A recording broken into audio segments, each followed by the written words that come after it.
So that was quick. Nathan MacKinnon ends the game in overtime. Let's talk about this one. Now, I don't usually talk about losses because I know when a loss happens, I don't want to talk about it. You don't want to listen to it. You don't want to just remember what happened because they lost, and it's not something that most people are really entertained by content-wise, but I felt like this is a little bit of a special game to actually recap. So I wanted to get some pregame thoughts actually underway because I don't usually do pregame stuff ever, or I used to, maybe like 3 years ago I would do that, but that would get like 20 views each, so I was like, yeah, I should probably just stick to the postgame stuff. Pregame things for this Canucks game against the Colorado Avalanche. First off, huge shout out to David Quadrelli, the first winner of the Botchford Project. That is the Vancouver Canucks journalistic project for young aspiring broadcasters and journalists in remembrance of Jason Botchford. Quadrelli's a friend of mine, at least on Twitter he is. We follow each other, we've DM'd a few times. He's doing BCIT part-time courses right now. He's a writer for the Canuck Way, he does the BCHL, and he's an overall really proficient media personality, and he's my age too, so that's really awesome as well. And he was the first winner, so he was over there at the game covering it. He will be writing an article, so mega props to him for that. Other pregame thoughts. Clay Emu posted a little bit of a Twitter poll that I actually thought was really interesting because he talked about the core four. When I say the core four for the Vancouver Canucks, you probably know the names that I'm talking about. The core four that most people would refer to for Vancouver is Pettersson, Boeser, Hughes, and Horvat. Clay Emu posted the question on his Twitter account on which four core would you actually want. The Vancouver Canucks core four of Petey, Bo, Brock, and Quinn, or the Colorado Avalanche core four, MacKinnon, Landeskog, Rantanen, and Makar. Now, I immediately voted for the Avalanche because I was like, okay, MacKinnon, I think he's better than Pettersson. Rantanen, I think he's better than Boeser. Landeskog, I'm sorry, Bo, but I think Landeskog is a bit better than Bo. And Makar is better than Hughes. I'm so sorry, but I had to go 4 for 4 on the core 4. I am a huge believer in Colorado. I know that they have everything that it takes at the moment to get 3, maybe even 4 70-point players in the year, and they're just so good. So good, and I know I have to be a Canucks fan. I have to sit here, adore my team, and just take a look at it, but in my opinion, Colorado's core 4 was much better, and immediately thinking about it like that, I was like, the Canucks aren't going to win this game, aren't they? Because Makar is just going to come out here and dominate, and MacKinnon is going to get a hat trick, and Landeskog and Rantanen are going to do their thing, right? Oh boy, this is going to be ugly. But then I took a look at it, and then I was like, wait, Rantanen and Landeskog are injured. Right. That means the Canucks can actually win this game, and that is a feeling that I actually didn't have for a lot of this game up until the end. We'll talk about that. But this game started out with a little bit of excitement for me too. Not because it was Retro Jersey Night, but because I was just thinking, okay, Colorado comes to town, what's going to happen? The last time I remember this being really significant was, hey, it was that huge 7-6 game where Pettersson tied it up late and things went to overtime and it was amazing. But we had a similar story here, but not entirely.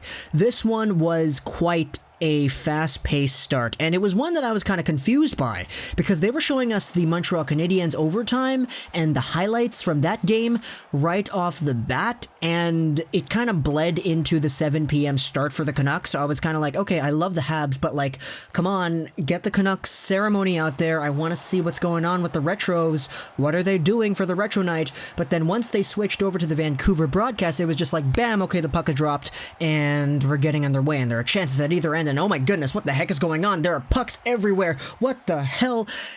This game started out quickly. really quickly. A lot of really good opportunities for either team, and for the most part, there were a lot of really good opportunities for both teams throughout the entire game. It was 4-4 going into overtime, and sure, Thatcher Demko stopped a total of 18 shots out of the 23 he faced, which is not a good save percentage, but Demko kind of kept the Canucks in it. And it's weird to say that for a goalie who let in as many shots as he did on the amount of shots that he faced, but Colorado, man, they're really good. This game started out, and right away it was Bellemare with a big tip out in front, getting the Avalanche on the board just under 7 minutes into the first period. Thatcher Demko, man, you can't really stop that. It's a tip, you know, Johnson kind of had the shot going on there, and Bellemare got the really good tip. And, oh, they're showing the replay on the TV. Demko actually just, like, broke his stick after the game. Oh, boy. But that wasn't the only goal we had in the first period. We had a goal at the end of the first period, scored by Adam Gaudette, assisted by Levo and Edler. This one was Gaudette's third goal on the year. It's on the power play. Gaudette is a point-scoring machine. He's getting points like crazy recently, and this one is fed out in front. Levo, he's approaching the goal line, he throws it right into the middle. Gaudette is there with the open cage to bury it past Antoine Bibeau. And speaking of that name, Bibeau, my goodness, what a goalie in Bibeau.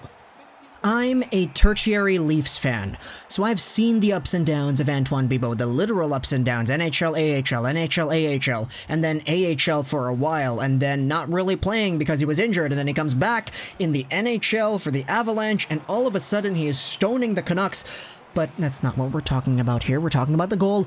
Gaudette, selling it like crazy, man. He gets the Canucks on the board. It's tied, and it's a power play marker from the second unit. The first unit's not really setting up properly. They're not doing the things that we think the first unit is capable of doing, but the second unit comes out there. Instead of trying to get all fancy, they just throw it in. They just grind it out. They just shove their way into the front. Gaudette gets a goal, and it is tied.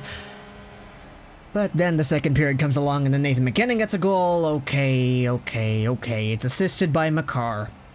And then Nazem Kadri gets a goal. Okay. And it's assisted by Makar.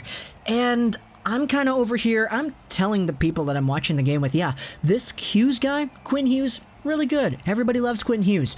But this Cale Makar guy on the other side, this is pretty much Quinn Hughes, but a little bit bigger, a little bit more right-handed, and a little bit more productive, points-wise, because Makar has been so good, and the Hughes versus Makar comparisons have been bringing themselves up for years now, and I'm a firm believer in Cale Makar. I love me some Quinn Hughes, but seeing Cale Makar get on the board twice at this point in the game was like, yeah, of course. But it's 3-1 heading towards the end of the second period. And everybody's kind of like, okay, the Canucks pretty much don't really have a chance to get back in this one, right? But then, okay, there's a penalty. Penalty opportunity. It's Ian Cole, interference against Tanner Pearson, and all of a sudden the second unit is out there again after an unproductive first unit, and then all of a sudden, Gaudette, oh my goodness, another power play goal. It's with like 2 seconds left. Gaudette brings the Canucks within 1 at 19:58 of the second period, his fourth on the year, assisted by Berchi and Pearson. This one is thrown out over to Gaudette, who's at the hash marks. He drags it, he shoots it, it's far side and in on Antoine Bibeau, and all of a sudden the Canucks have a chance to come back in this game. But then the third period comes, Burakovsky gets a goal, it looks really nice, assisted by MacKinnon, yeah, okay, and then assisted by Makar, yeah, okay. And then all of a sudden, the Vancouver Canucks have just the rest of the period where they're not getting chances, they're getting the puck stolen from them, it's not really a good effort.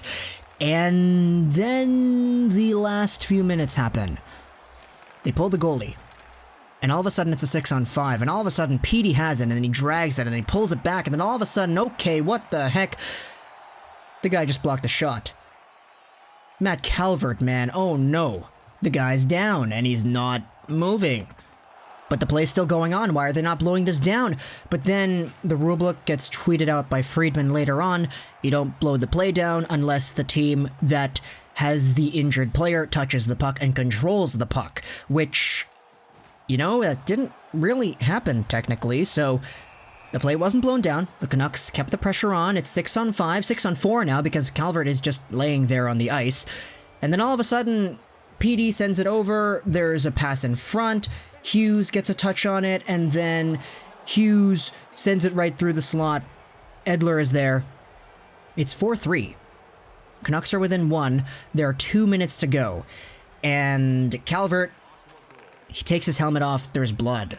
Seriously, the guy is bleeding. He blocked the shot because it bounced off of his stick and then it hit him right at the side of the head. That's ugly. So we'll be hoping for a speedy recovery for Matt Calvert. Hopefully nothing too serious. Hopefully the helmet did its job. But then give it a few more minutes and then all of a sudden, Hughes, Pettersson, Hughes, Pettersson, 6-on-5 again, Pettersson with the shot, it goes over to the side of the net, and then Boeser is there to put in the rebound. Boeser gets a goal, his 9th on the year. Pettersson has 17 assists this year, my goodness.